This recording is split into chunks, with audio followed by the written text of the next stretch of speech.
자, 오늘은 야고보서 2장을 읽었습니다. 2장 14절부터 26절까지 읽었는데요. 14절부터 아마 아브라함과 롯의 라합의 이야기가 나오는 21절 그 이후의 내용은 좀 접어두고 20절까지 아마 말씀을 좀 나누고 기도하면 될 것 같습니다. 야고보서를 보고 있는데요. 야고보서를 보시면 우리가 가진 믿음이 어떠한 색깔, 어떠한 성격을 띠고 있는가를 잘 보여주고 있습니다. 그래서 야고보서를 묵상하시는 성도님들과는 1장부터 5장 사이에 어떤 믿음을 가지고 있다면 믿음이 여러 종류가 있는 것이 아니라 그 믿음에 우리가 어떠한 색깔, 어떠한 특성을 우리가 삶에서 나타내야 되는가 하는 것들을 장마다 이렇게 한두 개씩은 살펴봤어요. 다 살펴볼 수는 없고 1장에서 보면 믿음은 시련 속에서 더욱 선명하게 드러날 수밖에 없다. 그렇게 드러나는 믿음이라는 거예요. 우리의 믿음은 시련 속에서 오히려 더욱더 믿음 있음이 드러나는 그런 믿음이라는 거죠. 그리고 우리의 믿음은 하나님에 대한 분명한 지혜가 동반되는 믿음이고, 그렇기에 그 하나님을 신뢰하고 믿기 때문에 두 마음을 품고 흔들리는 것이 아니라 오히려 믿음으로 의심하지 않고 기도하더라는 겁니다. 다 믿음과 관련 있는 내용들이에요. 성도님들에게 주어진 믿음은 상대방을 차별하지 않는 믿음이고, 그 믿음은 시험을 이기는 믿음입니다. 오늘 예배하는 저와 여러분은 이런 믿음의 사람인 줄 믿습니다. 옆 사람을, 또 가정에 있으면 가정에 있는 성도를 축복하면 좋겠습니다. 당신은 그런 믿음의 사람입니다. 시작. 당신은 그런 믿음의 사람입니다. 할렐루야. 우리가 믿음의 사람입니다 이렇게 말할 때 이런 많은 것들 좀 생각하면서 축복하면 좋겠어요. 자, 근데 오늘 이제 본문을 이어서 보면 17절 그리고 26절에 믿음과 행함에 대해서 2장 1절에서는 차별에 대한 이야기를 지난 주일에 우리가 했었고요. 16절과 26절 오늘 본문에 보면 이와 같이 행함이 없는 믿음은 그 자체가 죽은 것이다. 그래서 믿음과 행함에 대한 이야기를 하고 있고, 26절에서도 영혼 없는 몸이 죽은 것 같이 행함이 없는 믿음은 죽은 것이다 말합니다. 구원받은 성도의 믿음은 말이 아니라 행동으로 드러나는 믿음이라는 거예요. 보여줘야 된다는 겁니다. 야고보는 이 사실을 설명하기 위해서 몇 가지 예를 들면서 이야기를 쭉 풀어가요. 14절 먼저 한번 읽어보겠습니다. 14절 시작. 내 형제들아, 만일 사람이 그 믿음이 능히 자기를 구원하겠느냐. 아멘. 14절에 무슨 유익이 있으리요? 이렇게 말해요. 능히 자기를 구원하겠느냐, 이렇게 우리가 지금 한글 성경은 좀 애매하긴 하지만 그렇게 지금 어쨌든 문장이 쓰여져 있지요. 이거 수사적 질문이라고만 해요. 질문자가 질문을 던질 때 이미 자기 안에 답이 있고 그 답을 상대방으로부터 유도해내고 동의하게 만드는 형식으로 질문을 던지는 겁니다. 그렇다면 14절을 읽으시고 묵상하실 때 이런 생각이 들어야 되는 거죠. 아무리 말로 나는 믿음 있다, 하나님을 믿는다 말하면서 믿음을 언급하는 사람이라 할지라도 정작 그의 말에 따르는 행동이 없다면 유익이 있다는 겁니까? 없다는 겁니까? 유익이 있겠느냐? 없다고 말하는 거구나. 이렇게 우리 마음속에 와 닿아야 되는 거예요. 그 다음 문장은 또 뭡니까? 믿음이 능히 자기를 구원하겠느냐? 이렇게 끝을 냈지만 결론은 뭐예요? 구원하지 못하겠구나라는 말을 한다는 것을 기억해야 되죠. 야고보서의 이런 말씀은 사실은 우리 기독교 정통 안에서 믿음으로 구원받는다라는 기독교 신앙을 가지고 있는 성도들에게 있어서 적지 않게 충격적인 표현일 수 있습니다. 뭐지? 그러면은 믿음으로 구원 얻는 게 아닌가? 이런 이제 혼란함이 올 수 있어요. 그래서 말씀을 앞뒤의 내용들을 잘 문맥을 이해하고 읽는 것이 중요하고, 문장과 단어를 막 띄어서 껴맞추기 하듯이 이단들이 하듯이 그렇게 하는 것은 성경을 보는 데 있어서 건강한 방법이 아니다, 이런 말씀을 늘 드리죠. 루터 같은 신학자는 우리가 성서윤언에서 나오는 이제 야고보서의 그 묵상을 같이 하고 있는데 앞부분에 설명을 좀 이렇게 해놨어요. 거기도 보면 이 루터 같은 신학자가 야고보서를 오해하여서 지푸라기 서신이다 라고까지 할 만큼, 비하할 만큼 사실은 야고보서는 초기에 적잖게 오해를 받았던 책 중에 하나입니다. 66권의 성경 중에 뭐 루터 같은 신학자가 그렇게 얘기하니까 그 시대에 많은 사람들이 야고보서에 대한 어떤 가치를 조금은 저평가했던 것도 사실이에요. 하지만 오해하지 말아야 되는 것은 우리의 믿음의 고백이 아무 소용없다고 야고보가 지금 말하는 거 아닙니다. 그러면 성경이 이미 충돌하죠. 성경이 뭐가 문제가 있는 거예요. 그런 내용은 아니라는 거예요. 로마서에서 강조하고 있듯 하나님의 구원은 오직 믿음으로, 행함이 아닌 믿음으로 얻는 줄 믿으시기를 바랍니다. 구원은 오직 믿음으로 주어지는 하나님의 은혜예요.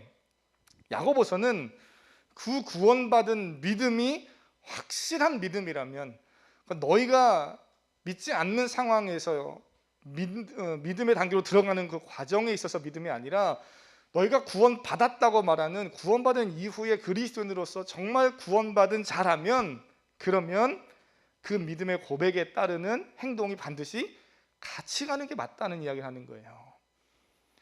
그리고 뭐 조금 분리를 하자면 사도 바울은 예수님을 믿고 구원받기 전의 상태에서 예수님을 믿는 데 있어서는 오직 행함이 아닌 믿음으로만 구원받는다 이야기를 강조한 거는 그런 문맥이었다면, 야고보서에서의 문맥은 구원받은 이후의 삶에 정말 믿음 있는 사람이라면 행함이, 삶이, 또는 우리가 뭐 1, 2, 3, 4, 5장에서 쭉 보듯이 말에 있어서, 관계에 있어서, 또는 내가 하나님께 받은 어떤 재물에 있어서 어떻게 믿음 있는 삶을 살아야 되는가를 보여줘야 된다는 거죠. 이제 그런 어떤 서로의 차이가 있을 뿐이지 다르거나 충돌하는 것은 아니라는 거예요. 제가 기억하기로는 한 3년 전, 3년 전이라 가물가물하실 것 같아요. 저도 그래서 찾아본 거예요. 실제로 언제쯤 했나 보니까 한 3년 전에 주일 오후 시간에 하이델베르그라는 교리문답을 함께 나눴던 적이 있어요. 그래서 우리가 사실은 한 2년 정도의 텀을 두고 다시 한 3년 차쯤에는 또 다시 교리문답을 또 이렇게 좀 하면 좋겠다 이런 계획을 가지고 있었는데, 지금 코로나로 인해서 우리가 오후 예배가 없다 보니까 진행을 못 하고 있는데요.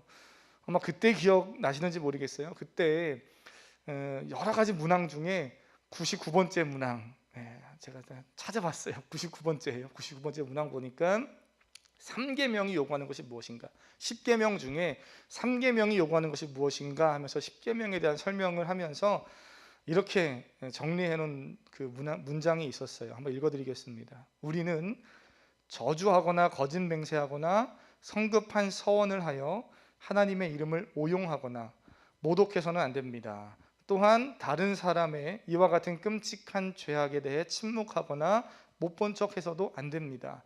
간단히 말해서 우리는 하나님의 거룩한 이름을 두려움과 경외함 말고 다른 태도로 사용해서는 안 됩니다. 이렇게 했어요. 그 앞에 분 다 아이고 뭐지 이렇게 지나가더라도 요거는 잘 들어보세요. 그렇게 할 때 우리는 하나님께 바르게 고백하고 기도할 수 있습니다. 3계명에 대한 10계명의 세 번째 계명을 설명하면서 우리 믿음의 선배들이 이렇게 고백해 놨다는 거예요. 그러면서 마지막에 어떤 문장을 써놨냐면, 하나님은 우리의 모든 말과 행위로 영광 받으셔야 합니다. 이렇게 써놨어요. 우리가 고백하는 신앙의 고백, 우리가 드리는 하나님께 드리는 하나님을 향한 예배, 경배, 이거는 입술로만 하는 것이 아니라는 거죠. 이미 믿음의 선배들이 우리의 기독교 신앙을 바르게 세워가기 위해서 성경의 근거에서 이미 1500년대에 말씀을 중심으로 여러 신앙의 교리들을 세워놨어요. 그 중에 우리가 이 하이델베르그라는 교리 문답을 한 3년 전에 봤었죠.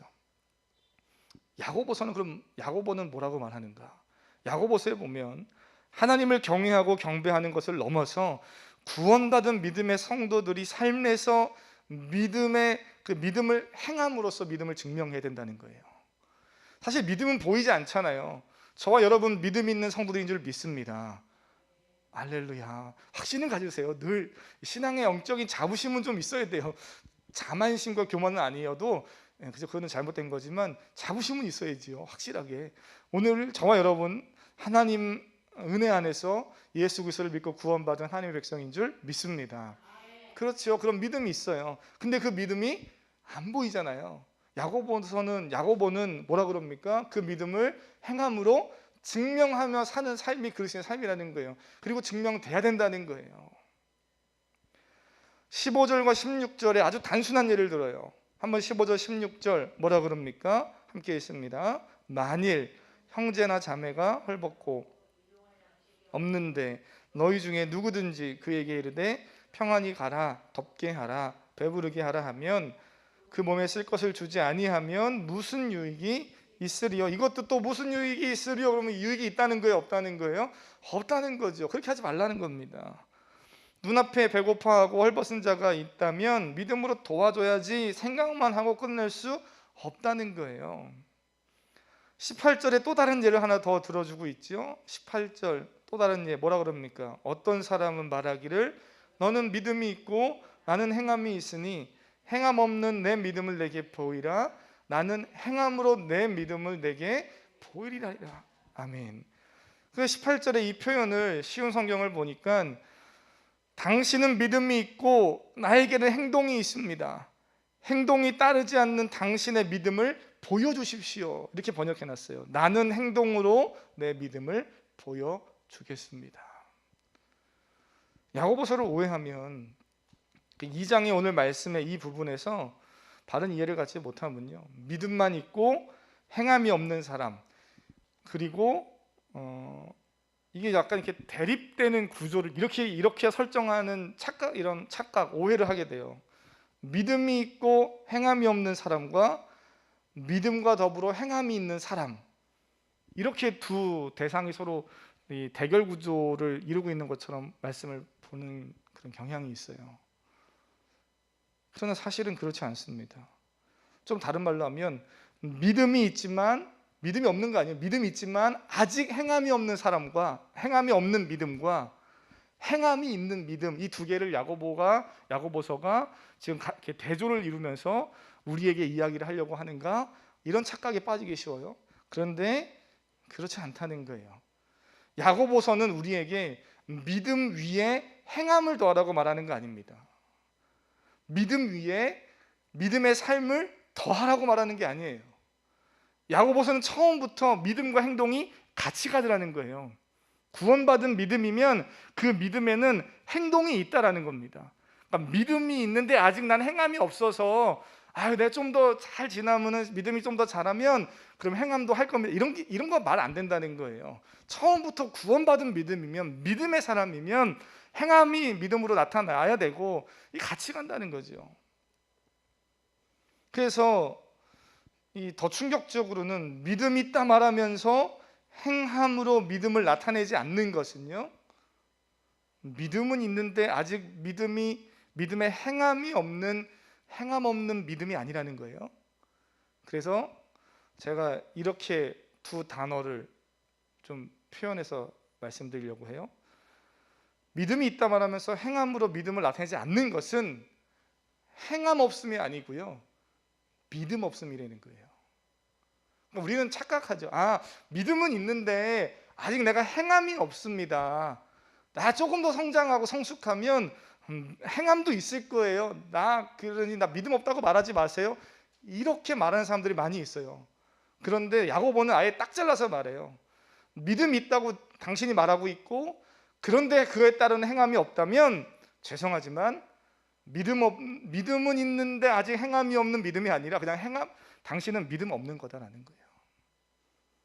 사랑하는 성도님, 이 말이 저에게도 상당히 충격적이에요. 그리고 우리에게도 많은 요즘 같은 시기에 도전을 주는 그런 말씀이지요. 우리는 믿음 있는 하나님의 사람인 줄 믿습니다.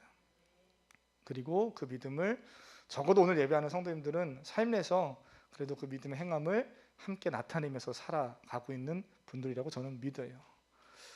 초대교회 시대에 예수 그리스도를 믿는다는 이유로 고난과 핍박을 받는 사람들이 있었고, 대부분의 사람들이 많이 고난을 받았죠. 우리가 야고보서를 처음 시작하면서 그 배경에 대해서 이미 잠깐 살펴봤어요. 때론 일상의 삶을 상실하기도 하고, 어떻게 보면 인간의 기본적인 권리와 삶마저 복음이라는 것, 예수 그리스도를 믿는다는 그 이유 때문에 삶의 자유로운 터전에서 벗어나서 도망가서 흩어져 사는 사람들이 있기도 했지요. 그래서 자연스럽게 어려운 형편 안에 있는 성도들이 공동체 안에 있었습니다. 좀 구분해서 우리가 봐야 될 것은 이런 자들이 게으르거나 나태해서 또는 어떤 자기 욕심과 자기 욕망에 세상적인 뭔가를 하려고 하다가 죄에 이끌려서 사고 쳐서 또는 망해서 이래서 어려움을 당하고 있는 그런 사람들이 아니라 시대적으로 정말 열심히 살려고 하고 정직하게 살려고 하고 믿음 지키려고 하는 이유 하나 때문에, 믿음 지키려는 이유 때문에 열심히 살려고 하지만, 정직하게 살려고 하지만 기회를 얻지 못하기도 하고 어려움을 만나는 그런 성도들이었다라는 거예요.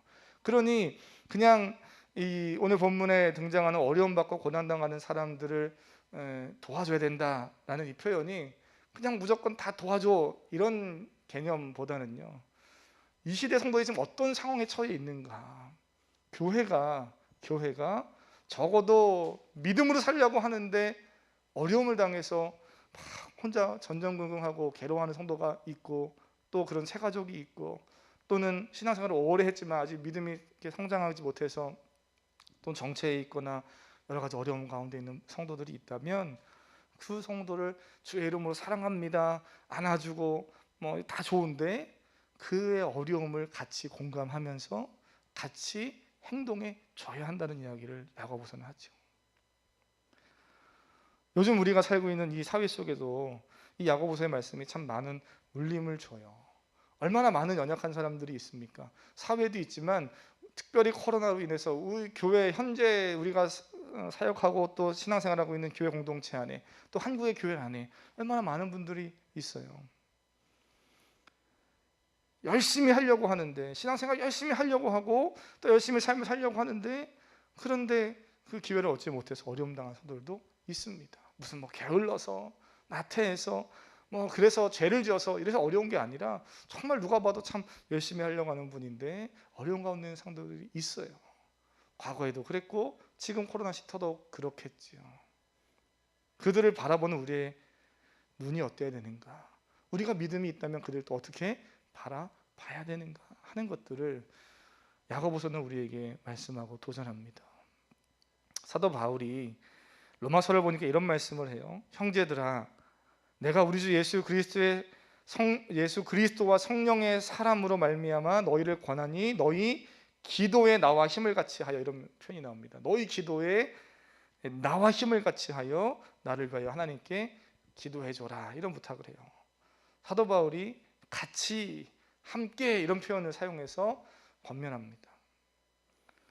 사도 바울이 참 멋진 믿음의 사람인 이유는 사람과 사람이 함께 해서 뭔가 멋진 일을 만들어낼 수 있다 이렇게 말하지 않고 있기 때문에 그래요. 늘 사도 바울은 사람과 사람의 만남으로만 이야기하지 않습니다.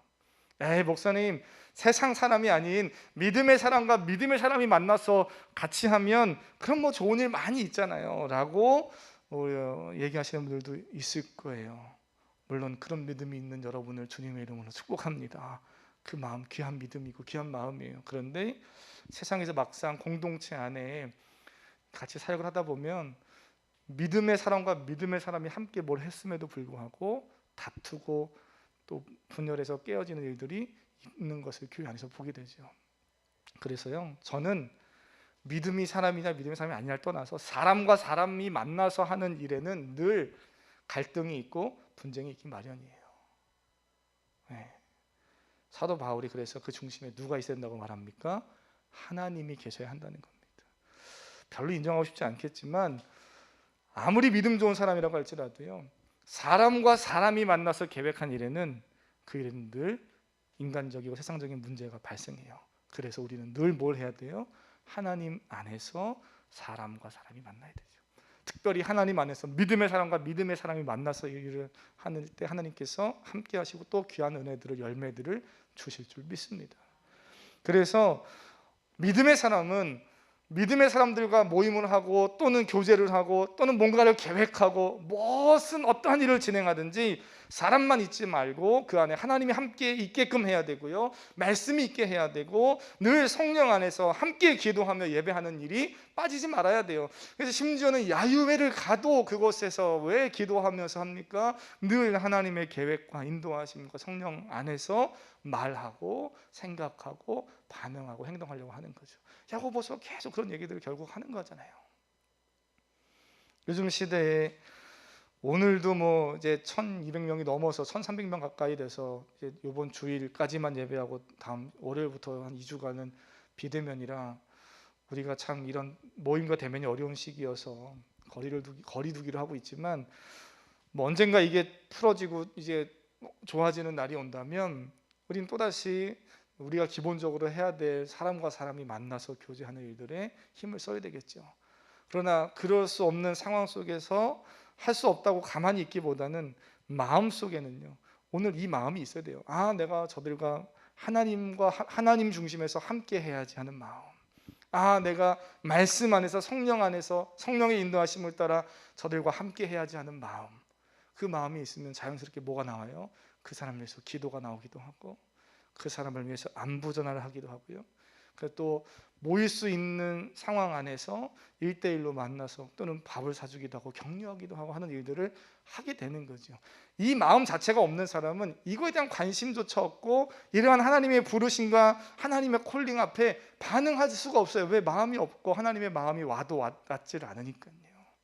그러나 말씀 앞에서 내가 어떻게 해야 될 것인가, 오늘 말씀을 이렇게 보면서 묵상하면서 삶을 살아가는 성도들, 하나님께서 여러분들에게 여러 가지 저는 도전들을 주실 줄 믿습니다. 그래서 오늘 예배 전에도 이야기 이렇게 잠깐 나누면서 그런 이야기 했어요. 말씀 묵상하다가 생각나는 사람이 있으면 전화해야 되는 거예요. 기도해야 되고, 기도만 하지 말고 전화도 해보고 또 차도 한 잔 사주고. 그래서 함께 나오자고 할 때 또 교회 안에 하나님이 만나게 하시는 사람들 모이게 하시고 또 그 안에는 부흥도 일어나고 또 생명이 살아나는 역사도 있을 줄 믿습니다. 특별히 저는 이 코로나 시대에 우리 사랑하는 성도님들이 그러한 일들, 지금 뭐 대규모로 전도하고 집회하고 뭐 이런 걸 할 수 없는 시기죠. 그러나 말씀 안에서 나를 돌아보고 하나님 말씀 앞에 나를 비추고 내 삶을 비추어 볼 때, 아, 저 사람의 하나님 만나게 하시는구나, 그런 마음이 꼭 있으시길 바라고 꼭 거기에 반응해서 행동하시는 행함이 있는 우리 사랑하는 성도님 되시기를 주님의 이름으로 축복합니다. 시간상 여기까지만 좀 우리가 함께 보고요, 참 기도하고 찬양하길 원합니다. 야고보서 보시면 그래서 19절과 20절에 내가 하나님은 한 분이신 줄 믿느냐 잘하는도다 귀신도 믿고 떠느니라. 이 말이 참 기가 막히죠. 하나님에 대해서 귀신도 알고 귀신도 그 하나님에 대한 지식이 있어서 두려워 떤다는 거예요. 그러니 우리가 하나님을 안다고 말하는 것, 말씀을 조금 많이 알았다는 것, 또 많이 알아서 내가 하나님 앞에 뭐 막 했더니 은혜 받고 또 내가 복 받았다는 것, 이런 것 가지고 그런 것만 막 자랑하면서 나 믿음 있어 라고 말한다면 그 믿음 헛것인 줄 알지 못하느냐. 작은 거지만 지나가는 사람들을 돌아보면서 인사 한번 하고, 제가 오늘 동네 지나가는 분이고 가끔 차 주차하는 그러한 동네 주민이에요. 근데 이렇게 서로 무슨 요즘은 안녕하십니까? 아유 어떻게 나이가 어떻게 되세요? 뭐 이런 거 묻고 막 이러지 않고 또 더더욱 조심스럽잖아요. 그래서 그냥 주차하시나 보다 이렇게 주차하세요 이렇게 서로 그냥 이렇게 눈인사만 하고 그러던 분인데 오늘은 이렇게 쓱 지나가요. 그래서 제가 저보다 젊은 세대예요. 제가 청년인지 뭐 결혼한 부부인지 모르겠는데 제가 이렇게 인사를 했어요. 이렇게 인사했더니 놀래가지고 인사를 같이 받아주더라고요. 무슨 말씀이냐면 별거 아닌 것 같지만 내가 변해서 반응하고 움직이면 상대방도 반응하더라는 거예요. 저는 믿습니다.